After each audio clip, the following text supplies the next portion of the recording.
Okay, alhamdulillah wa salatu wa salam ala rasulillah amma ba'd. A frequently asked question every single year, a point of confusion amongst the Muslims on an annual basis. What's going on with the Salatul Isha and the Salatul Fajr time in the summer months here in the UK particularly, but generally an issue for a lot of people living in Northern America and in Europe. Obviously, you've got it in the Southern Hemisphere as well, but we're concerned more about where we are. What's going on? Now, the majority of the ulama have said Salatul Maghrib exits when the redness of the sky disappears. When Salatul Maghrib exits, and this is a hadith in Sahih Muslim that you will find, once the redness disappears, then Salatul Isha immediately, automatically comes in. Okay? If there is Salatul Isha, then there will be Salatul Fajr, because the whiteness comes back and then the redness comes back and then the day begins. So the majority of the ulama, now this is from the Malikiyya and the Shafi'iyya and the Hanabila, they have said once the redness disappears, then Salatul Isha and Salatul Fajr can be observed. And this is the opinion of many of the scholars, contemporary and past, and it's also the opinion of some Hanafi scholars, leading Hanafi scholars, such as Abu Yusuf and Muhammad ibn Hassan Shaybani, and others from, the senior Hanafi madhab. They have said once the redness disappears, that's it, class. Salatul Isha has begun, and if Salatul Isha can begin, then Salatul Fajr also begins. Imam Abu Hanifa himself was of the view that the whiteness has to disappear as well. So it has to go pitch black in order for us to have Salatul Isha. Now the issue is where you are on the globe, depending on where you are, your latitude.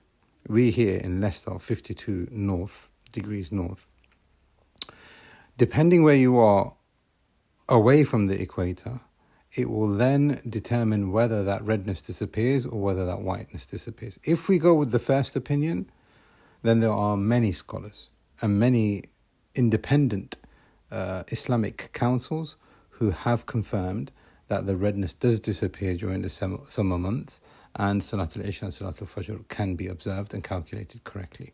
This is the view of the Majma' Fiqhiyya, which is a body that gathers scholars from all around the world to discuss contemporary fiqh issues.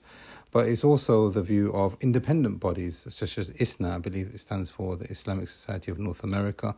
It's also the view of the Muslim World League, and it's also the view of other, like I said, independent bodies. But it's also the view of some people locally who have done observations. They have said, no, the redness does disappear during the summer months, depending on your latitude. I mean, if you go further north from where we are in Leicester, perhaps towards Newcastle, perhaps towards even further north, towards Scotland, or in Scandinavia, etc., Allah knows best about what's happening in those areas. But here I'm talking about us in the Midlands, and south, obviously, of course, so London, France, Spain, etc., then yes, the redness does disappear. So according to the more correct opinion, as we find in the hadith in Sahih Muslim, that now means that we have Salatul Isha. And then the ulama are in total agreement.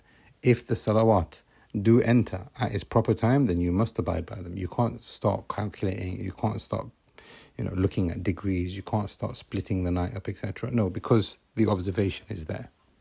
Okay?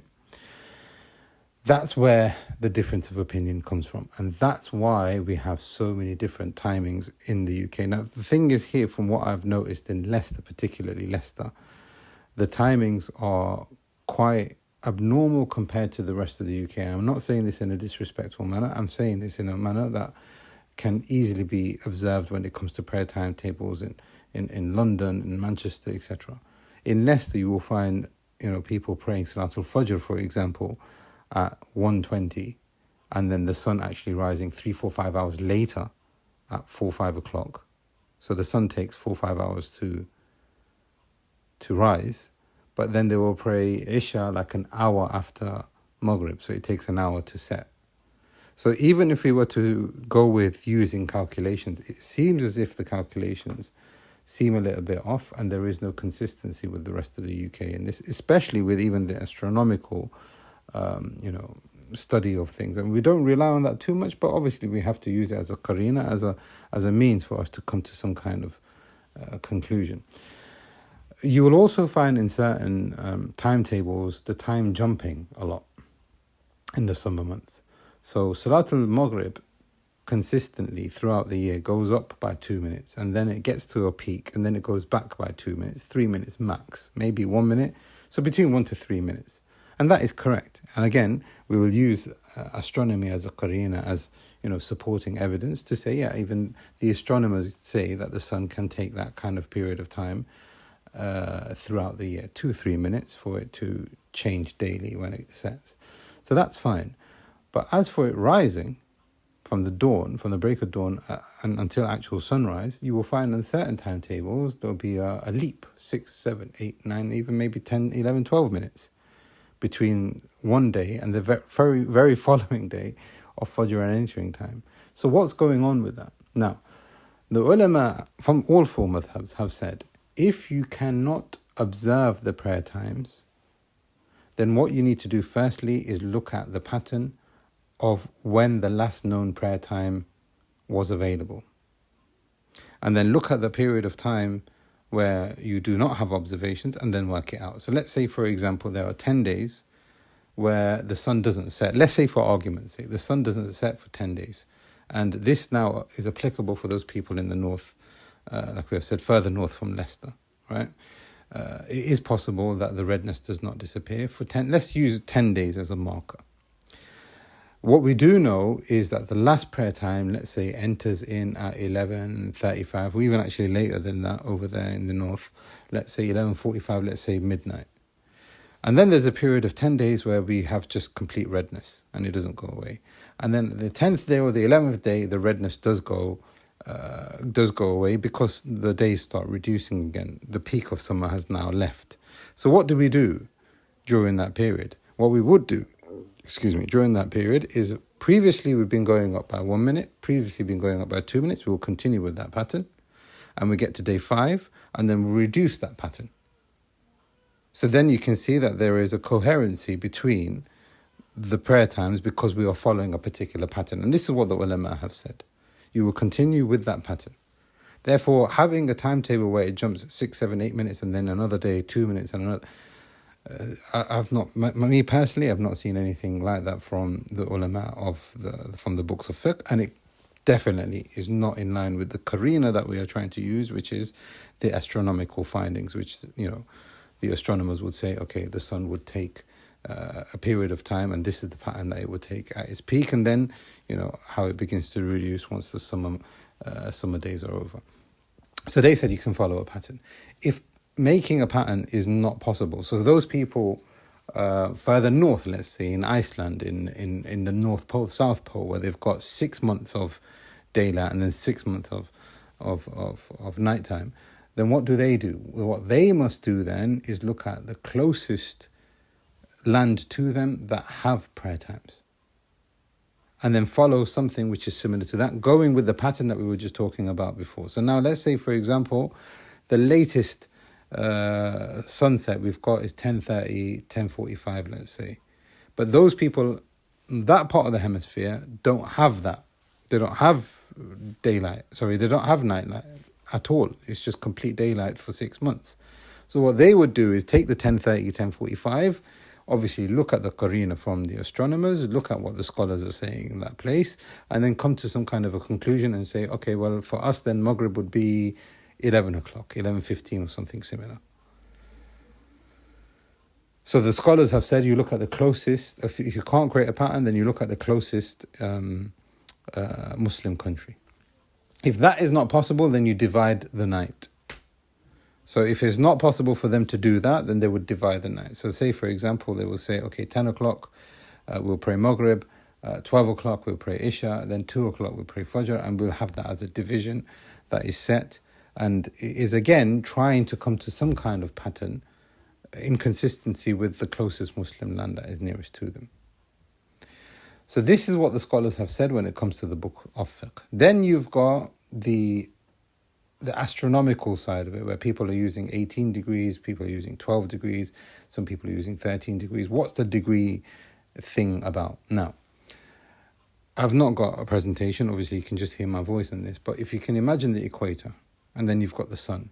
When the sun sets throughout the year, and predominantly in most countries around the world, it goes up to about 18 degrees below the horizon for it to be completely pitch black. And this you will find even in the books of fiqh. But as Ibn Hazm has said, and you will find this from, the different madhahib as well. I saw something earlier from Radd al-Mukhtar, a Hanafi book. They have said, the ulama, not just the Hanafis, but the ulama in general, they have said, okay, 18 is the general rule. But the person has to inspect according to where he is on the globe. So Ibn Hazm said it could even be 20 in certain places, and it could be less in certain places. And this is the argument from those independent bodies such as ISNA and the World Muslim League. They said, no, 18 is not correct. It's more like 12, 13. And if we're going to use that as a calculator, then we can then say, okay, Maghrib does leave, and Isha can be established, albeit late, but it can be established. Therefore, this is the difference of opinion. Is there Salatul Isha or is there not Salatul Isha? Now, what seems to be the correct view is that Salatul Isha can be established correctly based on observations. And also the fact that even the astronomers are saying that, yes, the redness, the twilight, does disappear somewhere between 100 and 150 minutes after sunset, depending on what your latitude is, but somewhere between 100 and 150 minutes after sunset. Therefore, with all of these things, and even if we were to say, no, okay, well, the twilight doesn't disappear, because it could be that a person is distant to this and they're living in a geographical location where the redness does not disappear. What do we do in that scenario? The imams of that region would have to then sit down and think, is there a pattern that we can create? A coherent pattern which can, like we gave an example of earlier, can phase it in and phase it out, the summer days. The last thing that I want to mention is that, again, this is an issue where the scholars have differed, but if it is difficult for you to stay up that late, what can you do in that scenario? The Messenger of Allah ﷺ used to dislike going to sleep before Salatul Maghrib. So after Asr, let's say you've prayed Asr 5, 6 o'clock, and then 7, 8 o'clock you go to sleep. Do you wake up for Maghrib? Or, how do you do that? The ulama have mentioned, if you can, then that is fine. If you want to have a nap and then wake up for Maghrib and then stay up till Isha and then go back to sleep properly, that is fine. But it is also permissible for a person to combine. And according to the Hanbali madhab, especially, as long as the mashaqqa and the hardship remains, you can continue combining as much as you need to. So even if it's for a period of a week, 2 weeks, wherever it might be, you can continue combining. This is also the fatwa that has been passed by many fiqh councils. Now in this we have to understand, the madhab might have a particular view, but the madhab also takes into consideration the practical application of what their view is in the madhab. So even according to some Hanafi ulama, they will go with the view of Muhammad ibn Hassan and Abu Yusuf to say, the Hanafi madhab, the official Hanafi madhab is that it has to be pitch black. But you can clearly see that there is ijtihad and leeway in this, and if it's causing difficulty, it is upon the mufti and the mujtahid to think about using the evidences as well and understanding from the evidences. We're not trying to say you follow your desires, but you're using the evidences. See, is there something which is conducive to the betterment of the Muslim community? And this is how ijtihad works. And this is why you will find sometimes the mufti saying yes in certain scenarios and saying no in another scenario. That's not because he's changing the religion, and that's not because he is picking and choosing the different evidences. He's looking at the betterment. Therefore, to answer this rigmarole of a dilemma, it's not going to be resolved. And to be honest, it's not going to be resolved because of the lack of leadership that we have in the UK. You need a Muslim imam, and this is one of the roles of having a Muslim leadership, is that they resolve problems like this. They give us a conclusive answer for all of us to follow. So I would say, look, it's upon every single one of us to take seriously your prayer times. Follow the ijtihad which you think is most correct. Do not disrespect those people who follow a difference of an opinion from you. But also you have to come to a point and think, okay, listen, I do believe that this view is more correct, and this is how Allah subhanahu wa ta'ala will question me and account me for Yawm al-Qiyamah. This is a summary as to everything that is being discussed and continues to be discussed. We ask Allah subhanahu wa ta'ala that He facilitates for us all our affairs, and that He makes our comfort in our salawat, and that He makes us of those who establish it in a manner that He is pleased with us. هذا والله أعلم. صلى الله على نبينا محمد وعلى آله وصحبه أجمعين.